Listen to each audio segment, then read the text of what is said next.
This is Joke Dealers Inc. Hot 5 with Vanessa Fraction, Part 2.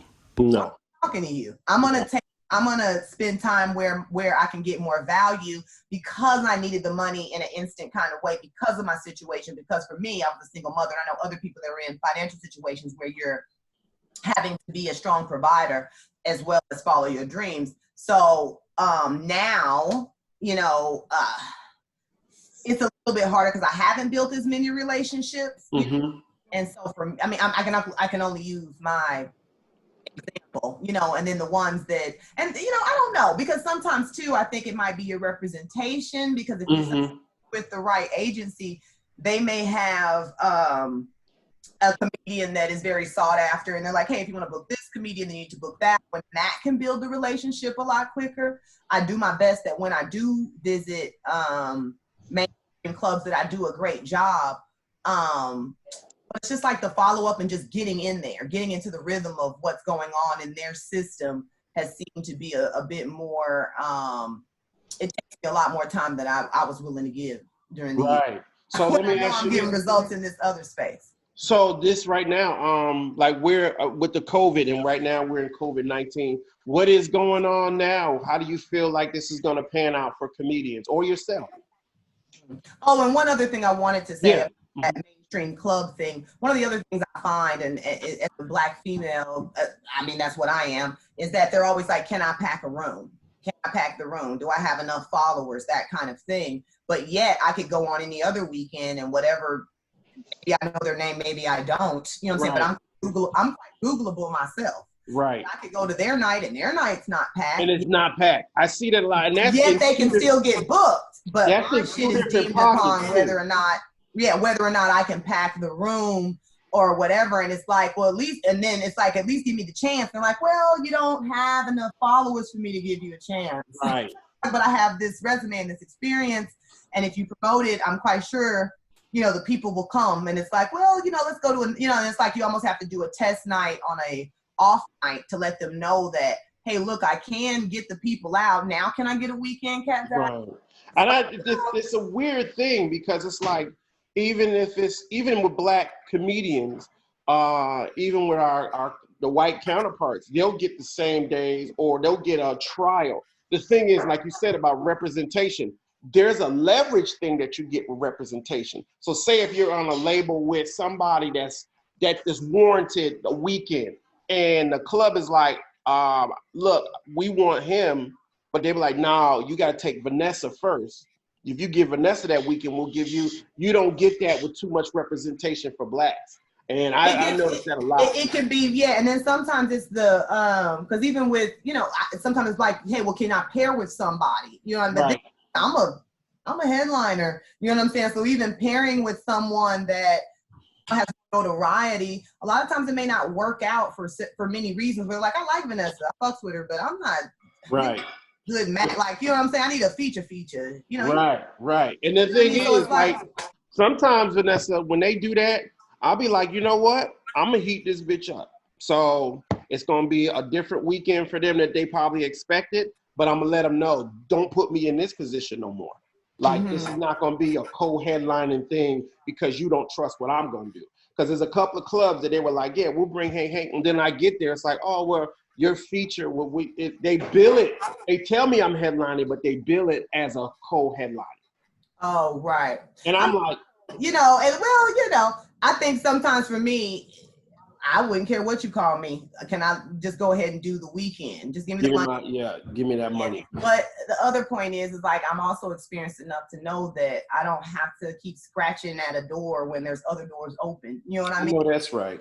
Like that door, and there's already certain ones. It's not like I don't work some mainstream clubs, but I understand what you're saying as far as that's not my regular. Definitely a good. So look, this is my wife just gonna walk in the. I saw that. I was about to say, hey. Just walk in the video eating. This Very is what casually. Nobody care. They don't care about my plight here in the house. They just like, yeah.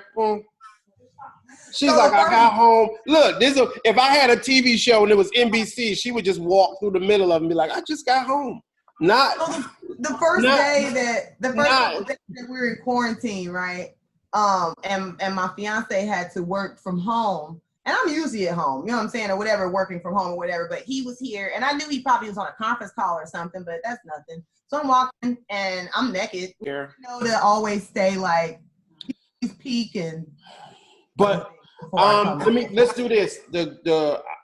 I know, and I want the people to know when I put this up, I know like stuff I've seen you do that was just major for me. And I was like, I know her, this is crazy. When you saw you on Dish Nation, congratulations, that was dope. Oh, thanks. I love that posting on there. Every daggone award show, I was like, if she is Soul Train, give me the Soul Train NAACP, am I right? I haven't done that one. I did the American Black Film Festival, or have I done ABFF? NAACP, but I've done like Black Girls Rock.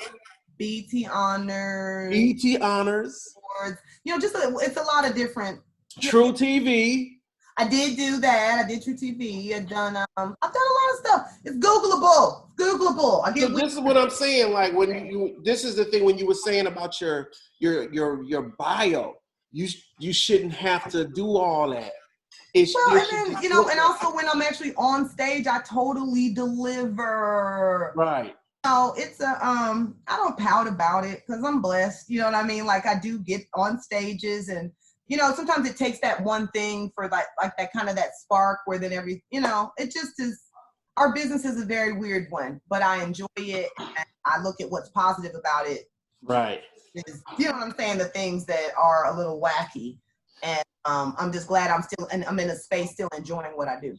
I was talking about talking to comedians about if they had social media presence now, would it make a difference? If they had like viral videos, us being home now like we are, will it make a difference? Do you think it would make a difference if you had because everybody's like, oh, if you have a viral following, I'm like, well, they still want the same amount of content, or are people taking it in the same way? I think that regardless if you already had something is not as important. You could build right now. Right. You know, I wouldn't be looking at what I didn't have. I'd be looking at what I do.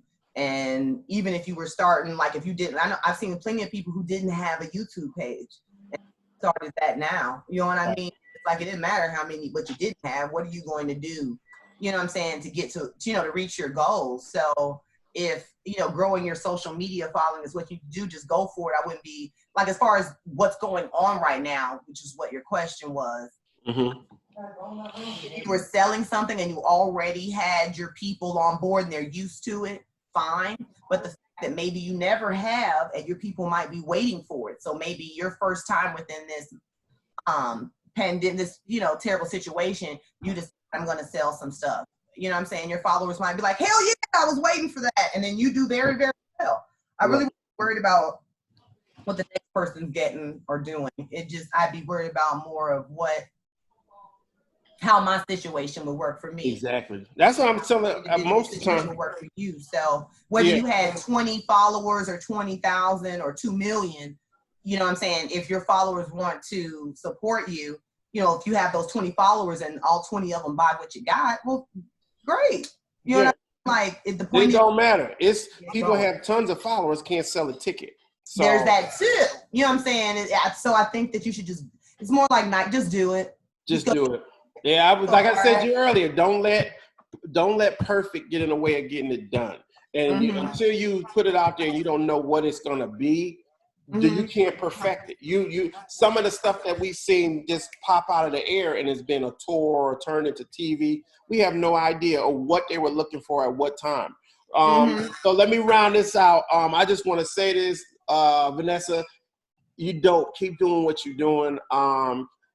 Doors is knocking, and I see you knocking down doors all the time. And I bring you up in conversation like Vanessa Fraction. They be like, Vanessa Fraction. They be like, yes. They be like, oh, yes. I said, well, you be talking about all these people, and I be like, Vanessa Fraction. Anybody who touches comedy stage, TV, radio, all that stuff, and keeps the same push of energy. People don't know TV's not easy. People think it's easy. People think radio's easy. Radio's not easy. And then you flip it and you get on the stage and rock a show.